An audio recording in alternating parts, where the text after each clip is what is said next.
ডারউইনে 4 দিনে ইতিহাস লিখল বাংলাদেশ। মারারা স্টেডিয়ামে অস্ট্রেলিয়াকে 9 উইকেটে হারিয়ে তাদের মাটিতে প্রথম টেস্ট জয় তুলে নিল লাল সবুজের দল। 23 বছর পর অস্ট্রেলিয়ার মাটিতে টেস্ট খেলতে নেমে এমন দাবুটে জয় হয়তো কল্পনাতেও ছিল না।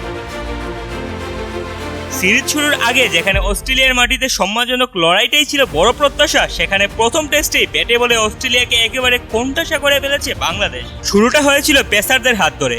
প্রথম দিনেই অস্ট্রেলিয়াকে 198 রানে অল আউট করে বাংলাদেশ। হাসান মাহমুদ একাই নেন 6 উইকেট। এরপর ব্যাট হাতে জবাব দেন তানজিদ হাসান তামিম। ঐতিহাসিক এক সেঞ্চুরি করেন তিনি। শান্ত, মুমিনুল ও মিরাজের গুরুত্বপূর্ণ অবদানে বাংলাদেশ প্রথম ইনিংসে করে 426 রান, অস্ট্রেলিয়ার বিপক্ষে 228 রানের লিড। বিদেশের মাটিতে প্রথম ইনিংসে এটিই বাংলাদেশের সর্বোচ্চ। দ্বিতীয় ইনিংসে অস্ট্রেলিয়া ঘুরে দাঁড়ানোর চেষ্টা করলেও বাংলাদেশের বোলিংয়ের সামনে তা বেশিক্ষণ স্থায়ী হয়নি। ক্যামেরন গ্রিন এক প্রান্ত আগলে 104 রানের দুর্দান্ত সেঞ্চুরি করলেও অন্য প্রান্তে মিরাজের ঘূর্ণিতে একের পর এক ফিরতে থাকেন অজি ব্যাটাররা। 66 রান দিয়ে 5 উইকেট নিয়ে অস্ট্রেলিয়ার ইনিংস গুড়িয়ে দেন মিরাজ। 2 ইনিংস মিলিয়ে হাসান মাহমুদের শিকার 9 উইকেট। অস্ট্রেলিয়া থামে 284 রানে।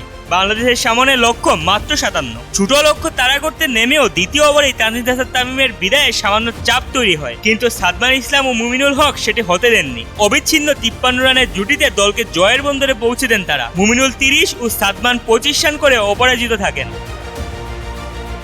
ওয়েবস্টারকে বাউন্ডারি মেরে ঐতিহাসিক জয় নিশ্চিত করেন মুমিনুল হক।